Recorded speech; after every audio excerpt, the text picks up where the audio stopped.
Gloire et honneur à notre glorieux Seigneur Jésus-Christ de Nazareth. Il n'est pas mort, il est vivant. C'est le serviteur de Dieu, le prophète Benjamin Kanida, pasteur responsable de l'Église Royaume de Jésus-Christ. Prions le Seigneur. Éternel notre Dieu, nous te bénissons pour ta grâce.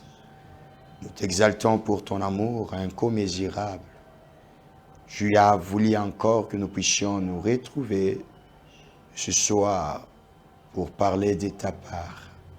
Ouais-moi d'une huile fraîche, afin que ma bouche transmet tes oracles. Je m'y oppose contre toute puissance qui ne confesse pas ta seigneurie, et je proclame ton règne en ces lieux. Dans le nom de Jésus, nous avons ainsi prié. Amen. Que le Seigneur Jésus-Christ vous bénisse dans vos demeures. Oui, bien-aimés, nous sommes dans cette émission École de la parole et de la prière.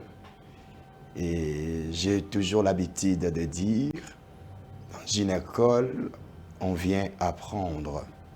Nous apportons nos cahiers, nos papiers pour écouter, mais aussi pour noter. Que Dieu soit loué. Nous allons démarrer, mais avant de démarrer, nos numéros sont là. Vous voyez nos numéros, c'est-à-dire les numéros de contact. Dans cette première étape, j'aimerais libérer quelques prophéties. Et si vous voulez nous appeler dans cette première étape, je souhaiterais que vous puissiez nous écrire. Alors, j'ai 5 messages prophétiques pour les hommes publics. Alors, le Seigneur m'a donné plus de 1885 messages pour les hommes publics. Et chemin faisant, je vais libérer 5 messages à la limite dans chaque émission pour parler d'autre chose. Alors, pour ce soir, la première personne, je demanderai que vous me fassiez entrer dans la maison de l'honorable Francis Chibalabala. Introduisez-moi dans sa maison. Beaucoup de sangananda kuya honorable Francis Chibalabala, Nzambe Abasakoli, Harmonie et Lissoso. Alors que j'étais en train de prier, je vis l'image de l'honorable Francis Chibalabala.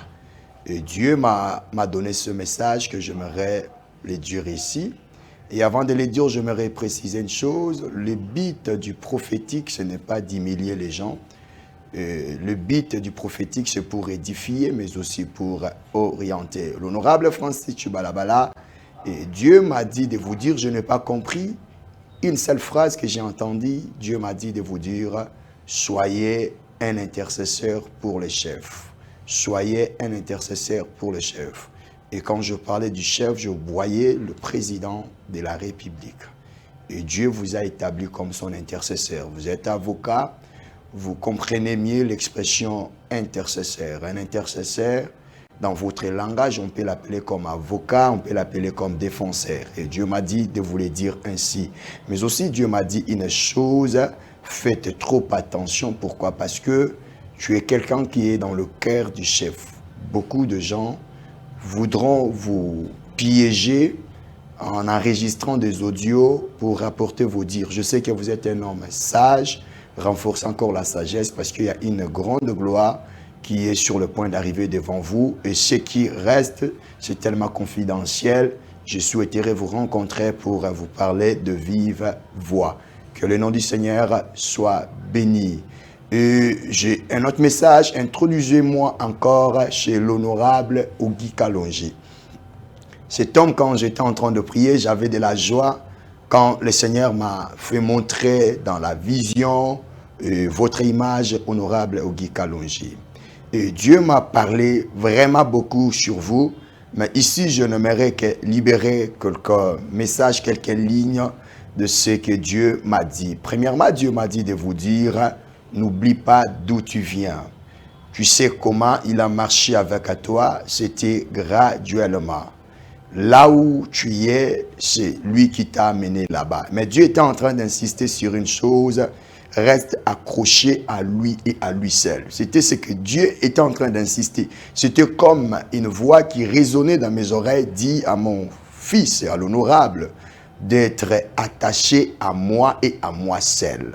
Et le deuxième message que j'étais en train de voir, je vous ai vu comme si l'onction de Joseph était en train de vous accompagner. Partout où vous passez, si je voyais dans la vision clairement, je voyais quand vous passez, vous communiquez la vie, vous donnez la vie. Donc votre passage communique la joie, communique la vie. En vous, vous avez quelque chose, partout où vous passez, vous communiquez la joie, vous aidez les gens à aller encore plus loin. C'est-à-dire vous résolvez le problème des gens. Et autre chose, et le Seigneur m'a dit, je vous ai vu vraiment dans votre circonscription.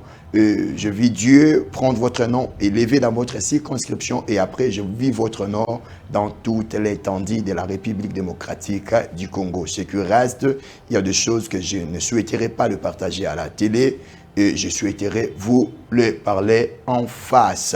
Que Dieu soit loué, que Dieu soit béni.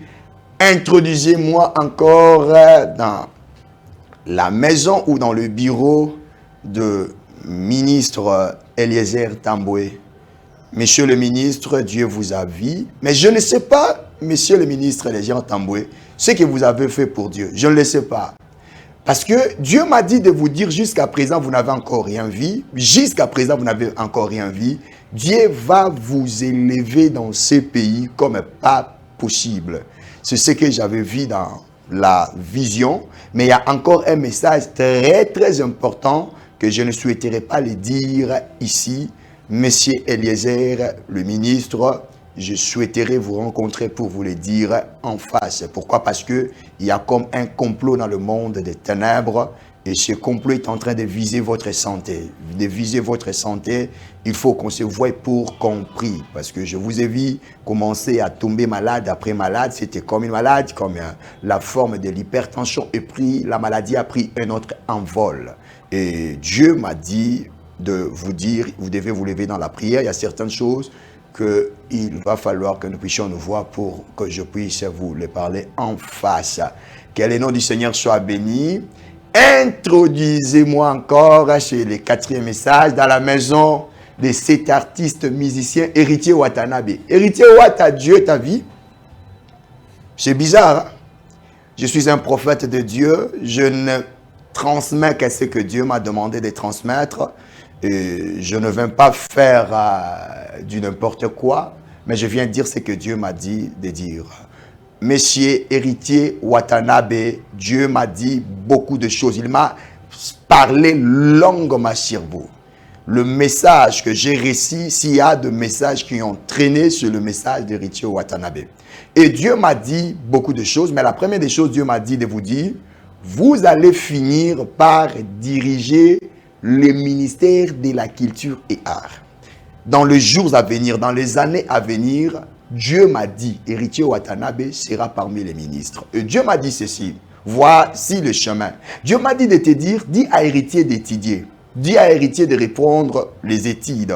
Parce que je vais l'amener très loin. Et Dieu m'a précisé, dis à Héritier de faire le droit. C'est ce que j'ai entendu dans mes oreilles. Mais autre chose que Dieu était en train de me parler sur toi, je vis Héritier Watanabe. Je te vis à genoux et je vis ces grandes figures. Je vis des babas, je vis Carlito, paix à son âme, l'apôtre de Baba. Et je vis ces gens vous encercler et prier sur vous. Et puis je les ai vus disparaître. J'ai vu on a écrit sur votre front, évangéliste héritier.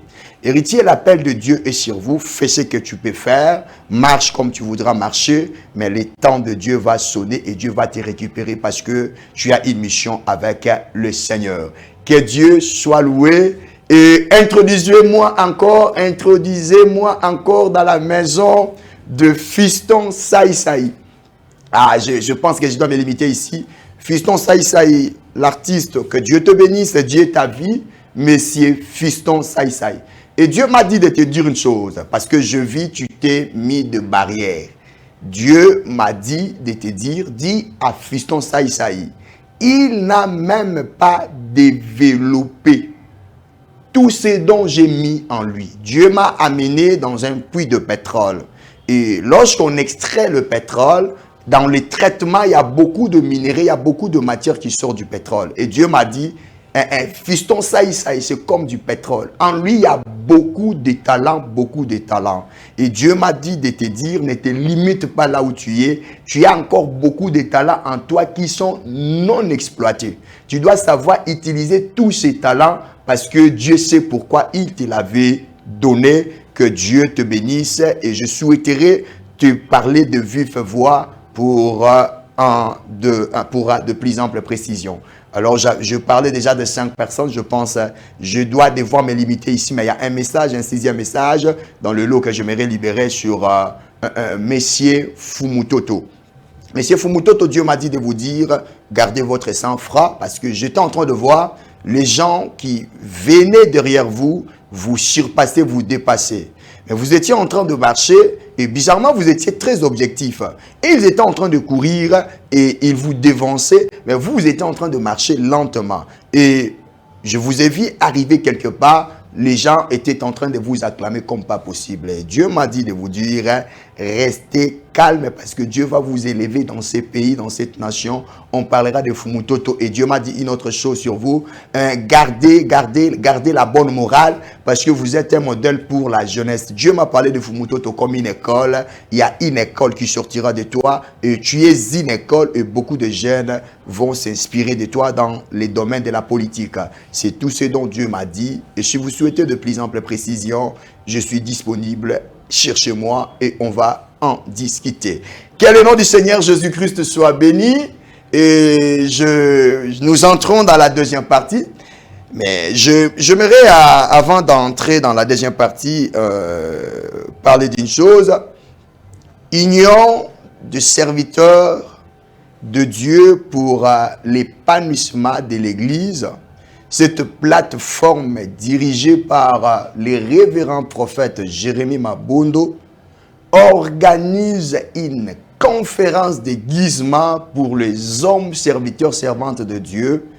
C'est 4 avril. Non, papa réalisateur, pas d'abord ça c'est une autre communiqué. Ça, je donne un autre communiqué. Je vous ferai signe pour ça. Voilà. C'est 4 avril.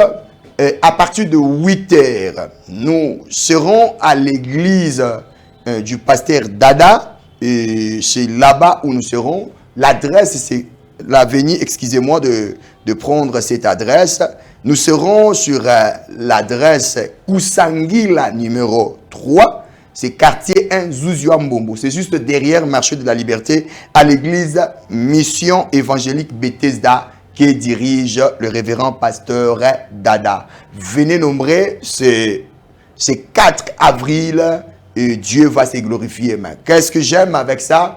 La plateforme que dirige le président Jérémie Mabondo, l'orateur qui va nous parler dans cette session, c'est le révérend pasteur Godin Poyi. Bien-aimé, laissez-moi un peu m'attarder sur la bonne personne que Dieu nous a donnée. Vous savez, ce n'est qu'à l'église où nous ne savons pas honorer les nôtres. Vous savez, je ne comprends pas. La Bible dit, Pierre était enfermé dans la prison. L'église ne cessait de prier pour lui. Alors, quand Dieu a libéré l'apôtre, la Bible déclare, et quand l'apôtre arrive à la porte, il frappe à la porte, les gens disent ce n'est pas lui, c'est un ange. En fait, ce que je voulais dire par là, c'est que nous demandons à Dieu que Dieu nous donne des hommes sages, des hommes intègres, des hommes intelligents, et après nous-mêmes nous critiquons les nôtres. Vous savez, pasteur Godin Poyi ne fait pas trop de bruit, mais c'est quelqu'un qui travaille pour l'intérêt du royaume. Et Dieu nous a donné une tête.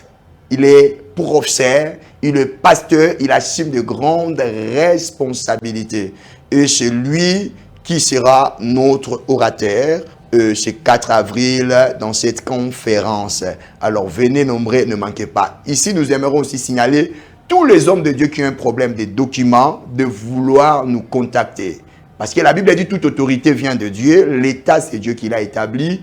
Alors vous ne pouvez pas voir le problème avec les documents, vous devez vous régulariser avec l'État. Alors contactez-moi et nous avons une plateforme qui va vous aider facilement à avoir des documents qui peuvent couvrir vos églises. Et que Dieu soit loué. Les derniers communiqués, c'est cette activité.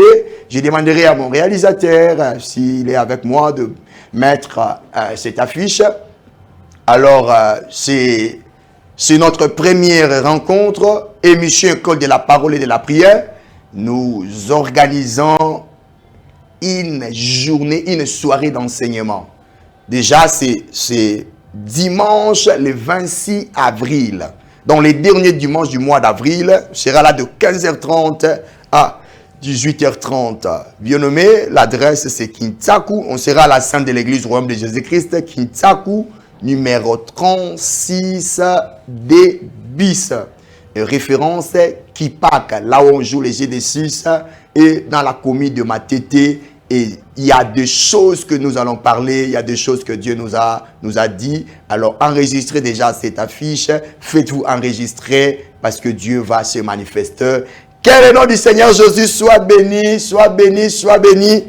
Alors nous entrions maintenant, bien-aimés, dans la parole. Alors j'aimerais nous inviter tous à lire la parole de Dieu. Nous sommes dans les livres de Genèse chapitre 1er, le verset 1 à 3. Genèse 1er, 1 à 3. Nous prenons nos Bibles, Genèse 1, 1 à 3.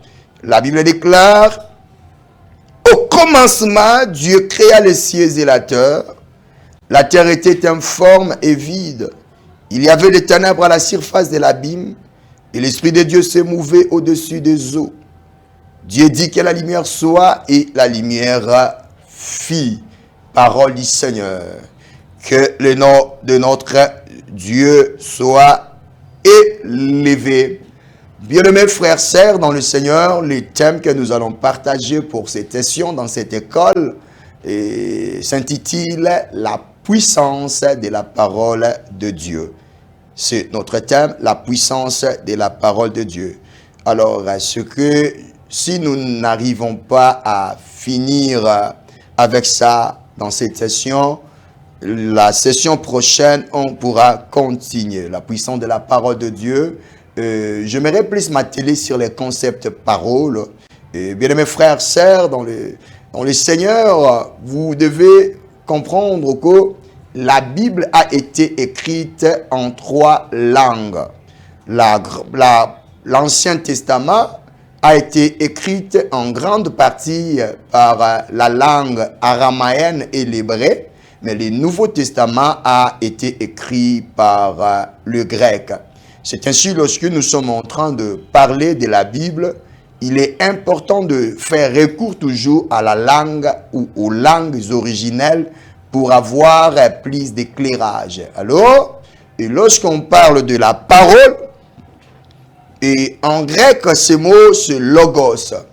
Je n'ai pas le temps, bien-aimé, d'entrer dans tous les détails de ce qui parle de ces concepts, le logos, d'entrer dans les grecs profonds, dans l'hébreu, ainsi de suite. Alors, logos était en train de parler, ou logos explique une pensée exprimée, logos explique un discours écrit ou verbal, logos explique une suite logique, logos explique le verbe, logos explique une parole structurée, logos explique la relation, logos explique encore principe fondamental, et 7e, logos parle de l'explication ou définition. Alors, sur ce qui nous concerne, nous allons parler du logos comme étant la pensée exprimée.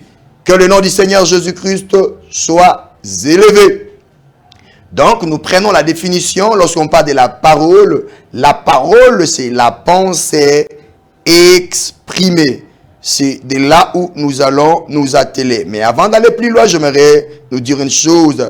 Vous allez comprendre avec moi que les livres de Genèse, ce n'était qu'un résumé.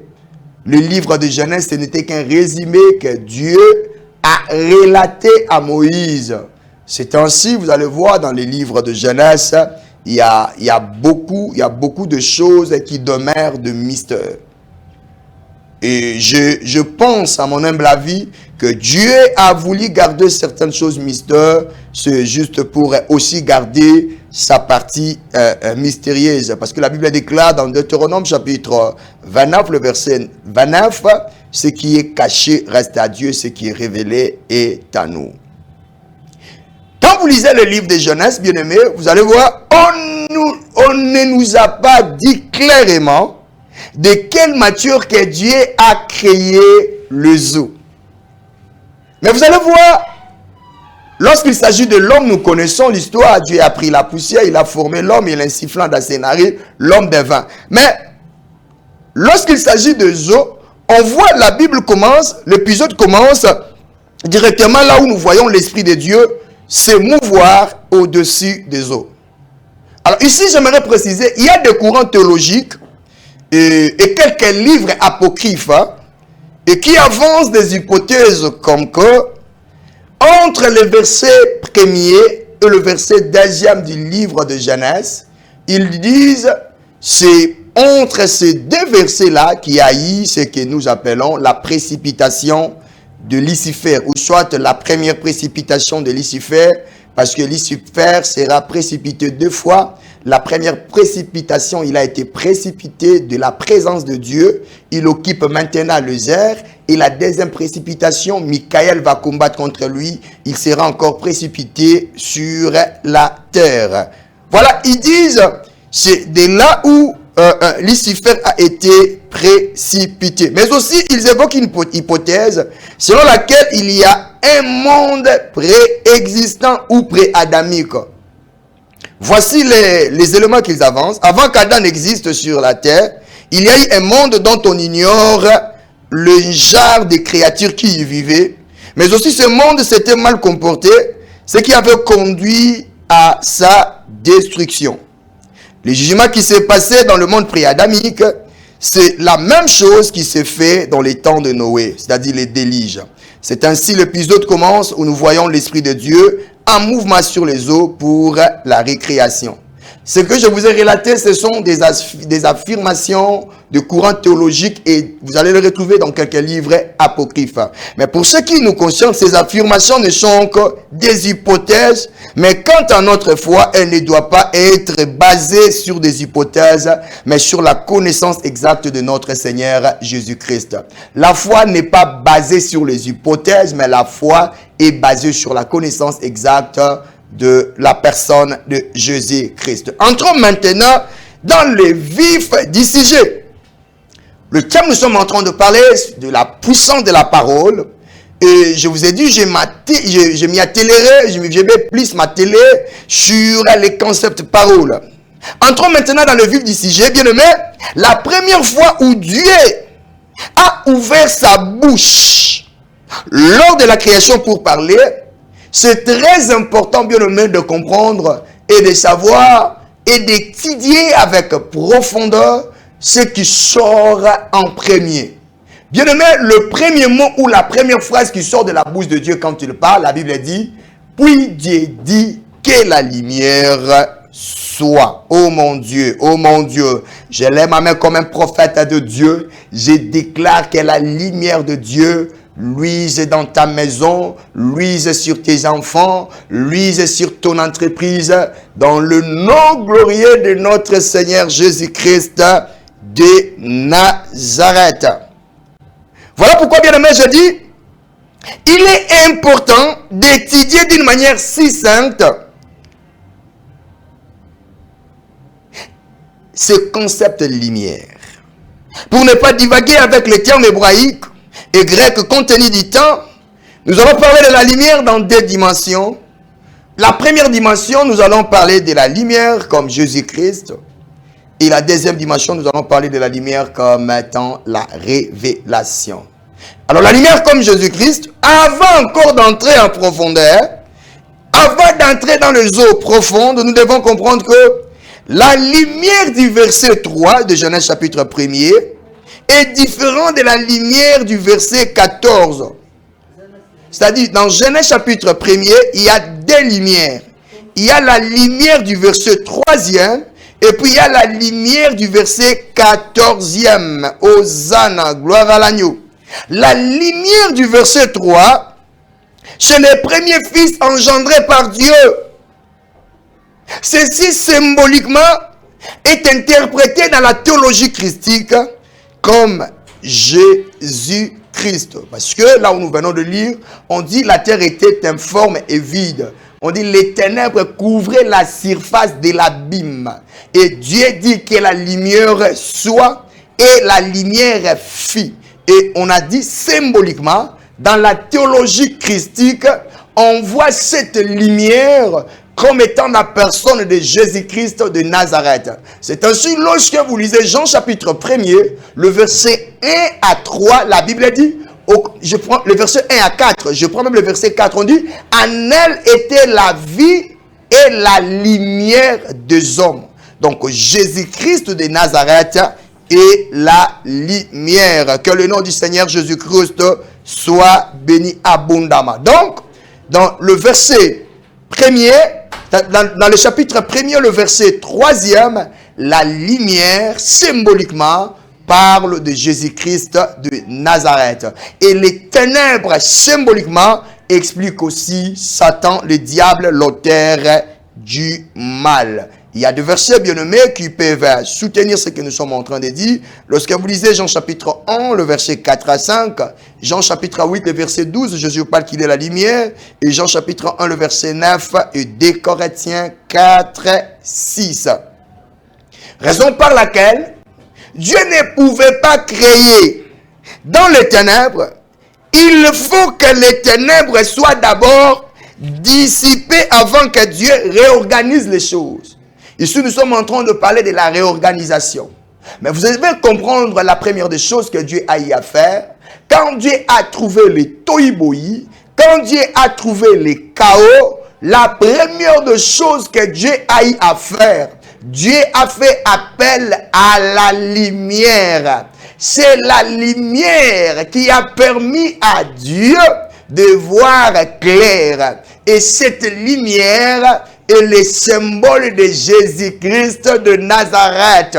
Oh bien-aimés frères et sœurs, là où il y a les chaos, là où les choses ne marchent pas, tu n'as pas besoin de courir à gauche et à droite. Tu as besoin d'abord de chercher la lumière pour que la lumière puisse t'éclairer afin de savoir il s'agit exactement de quoi. Ici, je vais descendre en disant, tout celui qui n'a pas Jésus-Christ dans sa vie, il est grand temps de l'inviter dans ta vie, parce que tout celui qui n'a pas Jésus, il est considéré comme ce monde tohu-bohi. Il est considéré comme ce monde rempli de ténèbres, comme ce monde qui était informe et vide. Bien-aimé, ce n'est que la véritable lumière venant du Père, la véritable lumière qui était venue d'en haut, qui est Jésus-Christ, qui peut donner la vie. On dit, en elle était la vie des hommes. Hosanna! Que Dieu soit loué. Oui, bien-aimé. Dieu a d'abord fait appel à la lumière, et je vous ai parlé, la lumière parle de Jésus-Christ de Nazareth. Et je vous ai dit, dans le désordre de la vie, tu as besoin de Jésus. Maman, tu as tout essayé. Papa, tu as tout essayé. Vous avez longtemps essayé pour ce problème-là. En fait, je suis en train de sentir l'onction, un des offices qui opère chez notre Père, le révérend évangéliste international Kijamina Kibila. Je sens l'onction des guérisons miracles à moi. C'est ainsi je profite de cette onction qui est sur le Père Kijamina. Je prie maintenant dans le nom de Jésus. Toi qui as longtemps marché et tu n'as pas trouvé la solution à tes problèmes. Maintenant que je lève ma main, que tu vois la lumière de Dieu pénètre sur ta vie et que la lumière de Dieu opère des signes et prodiges au nom puissant de Jésus, et je te déclare guéri maintenant. Hosanna à l'agneau de Dieu. Donc tu as besoin de la lumière. Et c'est la lumière qui va réorganiser les choses dans ta vie. C'est ainsi ceux qui ont rencontré la lumière hier étaient de Kuluna. Mais quand on les voit après avoir rencontré la lumière, vous vous étonnez en disant, est-ce que c'est cet homme que nous avons connu dans le quartier? C'est cette femme qui s'est prostituée. Oui, c'est elle. Mais il y avait du désordre dans sa vie à l'absence de la lumière. Mais quand la lumière est arrivée, quand Jésus-Christ est arrivé, elle a si réorganisé les choses dans sa vie. Maman, tu n'as pas toujours besoin de dépenser de l'argent chez le médecin neurologue pour le problème de ton enfant. Vous avez assez dépensé. C'est maintenant le temps d'amener cet enfant à rencontrer la véritable lumière qui est Jésus-Christ. Je sais que vous avez beaucoup d'argent. Vous avez tout essayé comme vous êtes en train de me suivre là. Vous avez mis votre foi, votre espoir sur l'argent. Maman, papa, ne vous y trompez pas, vous n'êtes pas la première personne. Il y avait aussi une femme dans la Bible qui avait mis tout son espoir sur ce qu'elle possédait. On n'a même pas donné son nom dans la Bible. La Bible, elle appelle juste la femme à la perte de sang. Et cette femme, elle aussi, elle a tout dépensé pour recevoir la guérison. Elle n'avait pas sur la guérison jusqu'à ce qu'elle a rencontré la véritable lumière. J'aimerais te dire, Jésus-Christ est la véritable parole. Jésus-Christ est la véritable lumière qui éclairera tes ténèbres. Hosanna à l'agneau de Dieu. Hosanna à l'agneau de Dieu. Nous avançons. Je vous ai parlé de la lumière comme la personne de notre Seigneur Jésus-Christ.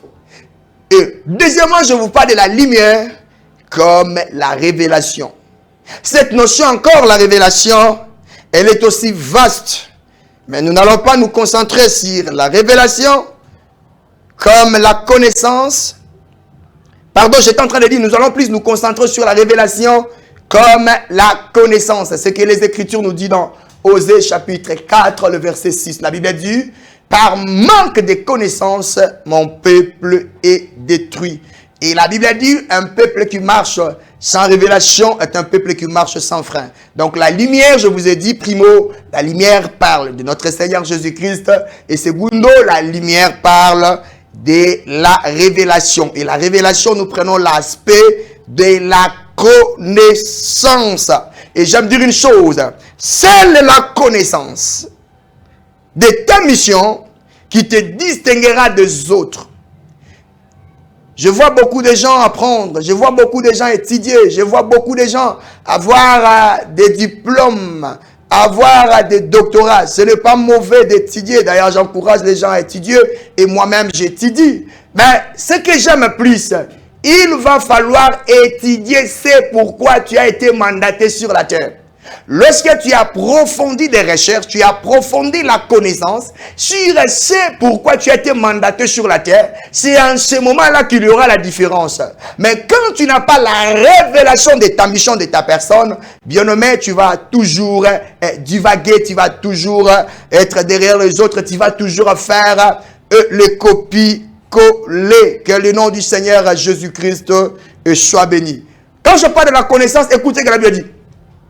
Dans Jean chapitre 17, le verset 3, Jésus est en train de dire, la vie éternelle est qu'ils te connaissent et qu'ils connaissent celui dont tu as envoyé.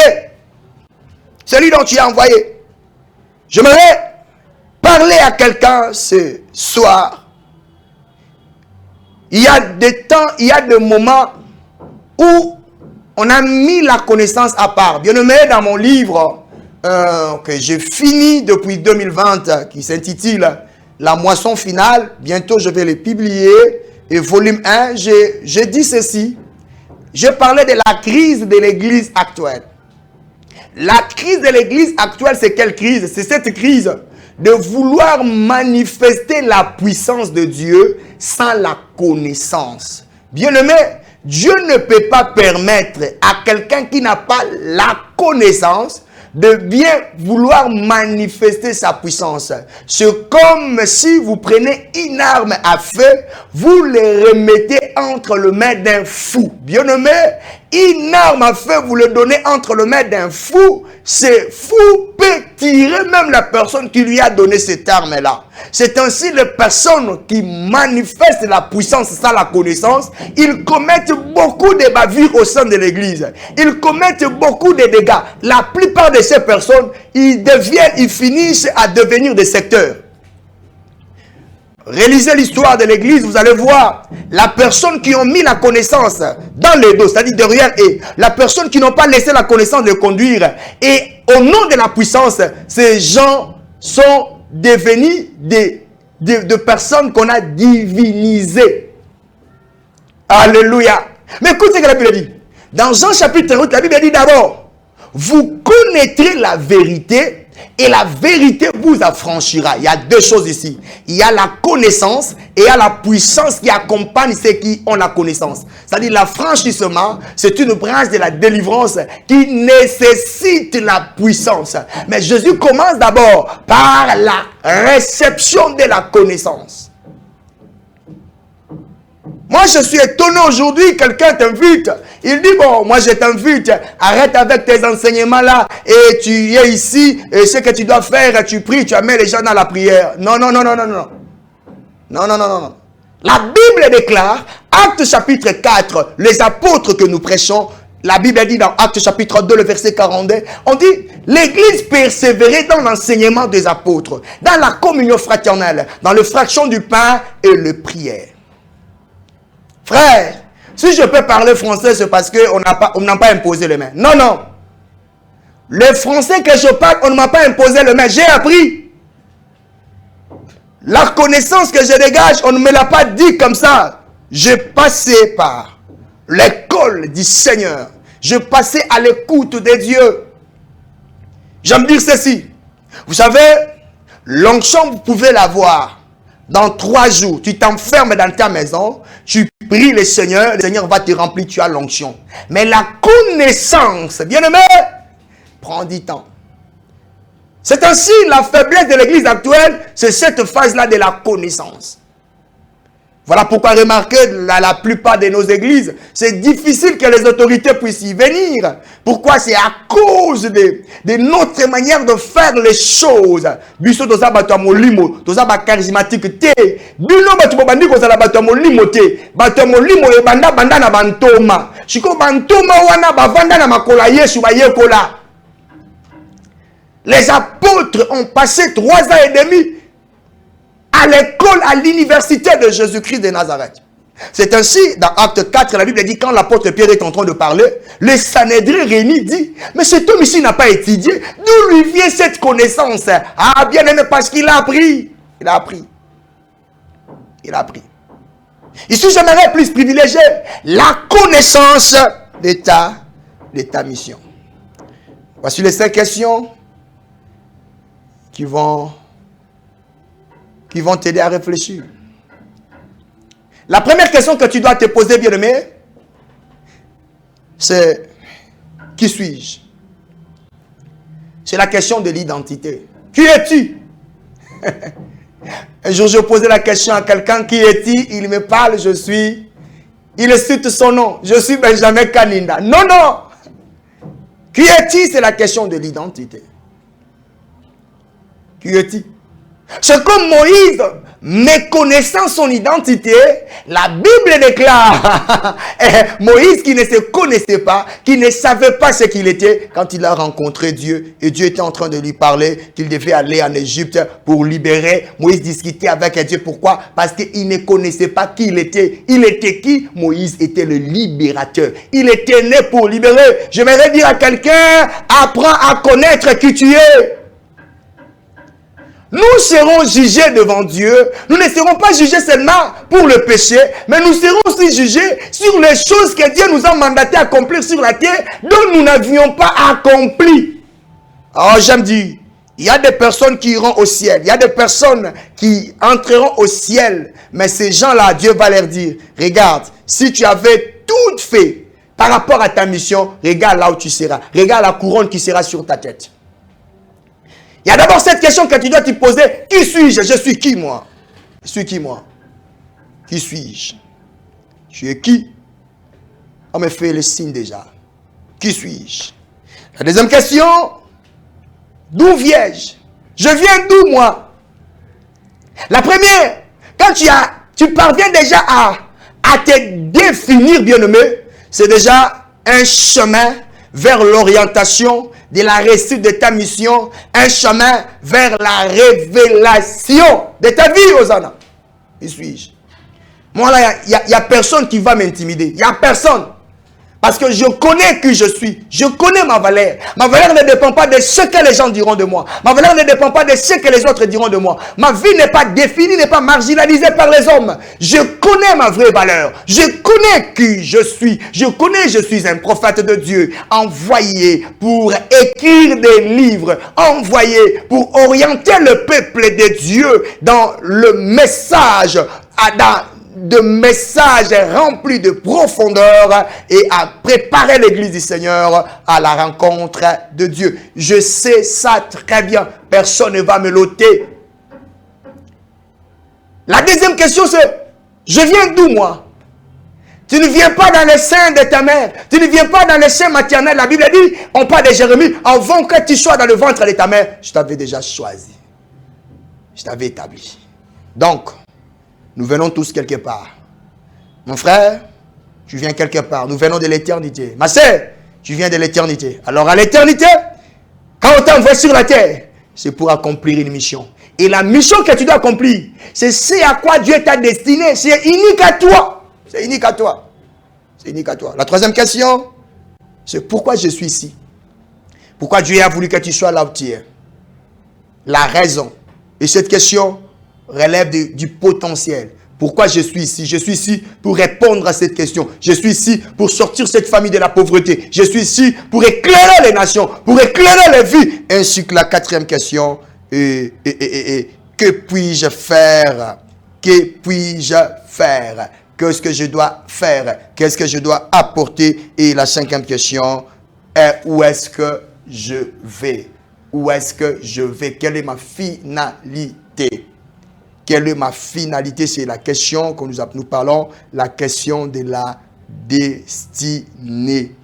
Et je vais finir où? Comment je vais finir? Jésus-Christ connaissait bien la destinée, connaissait bien comment il devait finir. C'est ainsi qu'il a parlé aux apôtres.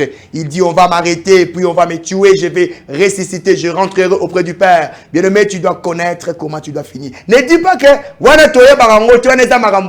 non. Non. Tu dois le connaître par rapport à la connaissance de ta personne, la révélation de ta personne. Voilà un peu, bien-aimé, la pensée que le Seigneur avait imprégnée en notre esprit, afin de vous le partager. Que le Seigneur Jésus-Christ vous bénisse abondamment, abondamment, abondamment. Avant que je puisse prier pour vous, j'aimerais vous rappeler... il y a un communiqué, c'est-à-dire nos programmes passent au bas de vos écrans. Je suis pasteur à l'église Royaume de Jésus-Christ. Il y a aussi nos numéros de compte qui passent là. Vous voulez soutenir l'émission, vous voulez que cette émission aille de l'avant. Bien-aimés, n'hésitez pas de nous envoyer, de faire des virements via nos comptes Equity, BCDC et même les numéros d'appel, les numéros de message. Il y a un compte M-Pesa. Vous pouvez juste nous encourager. Enfin, que ce que Dieu nous a demandé de faire maintenant aux médias, que nous puissions continuer à le faire. Que le Seigneur Jésus-Christ vous bénisse abondamment. J'aimerais prier pour vous. J'aimerais prier maintenant. Seigneur, je suis en train de prier. Le Dieu des esprits de prophètes. Le Dieu de mon père Tati Mouboyaï. Le Dieu de ma jeunesse. Je prie dans le nom de Jésus. Tu ne m'as pas envoyé à la télé pour blaguer. Mais tu m'as envoyé à la télé pour révéler des mystères. Père, je sais que le Dieu de ces siècles aveuglera certaines personnes afin qu'ils n'aient pas accès à ce dont nous sommes en train de dire. Je brise maintenant tout voile qui peut empêcher quelqu'un d'avoir la connaissance de sa personne, de sa mission. Que ce voile tombe au nom puissant de Jésus. Que des nouvelles révélations atteignent le sœur et le frère qui m'ont écouté en ce moment. Celui qui était dans sa mission à cause des réalités, il a y abandonné, que la force du Saint-Esprit lui soit accordée. Je prie maintenant dans le nom puissant de Jésus, que ta mère rencontre le pécheur. Tous ceux donc qui n'ont pas encore rencontré la lumière, Père, va le convaincre, car c'est toi qui convaincs le cœur. Je prie dans le nom puissant de Jésus. Ainsi je priais avec action de grâce. Nous disons Amen. Que le Seigneur Jésus-Christ vous bénisse. Et nous allons nous retrouver à la prochaine. Soyez bénis.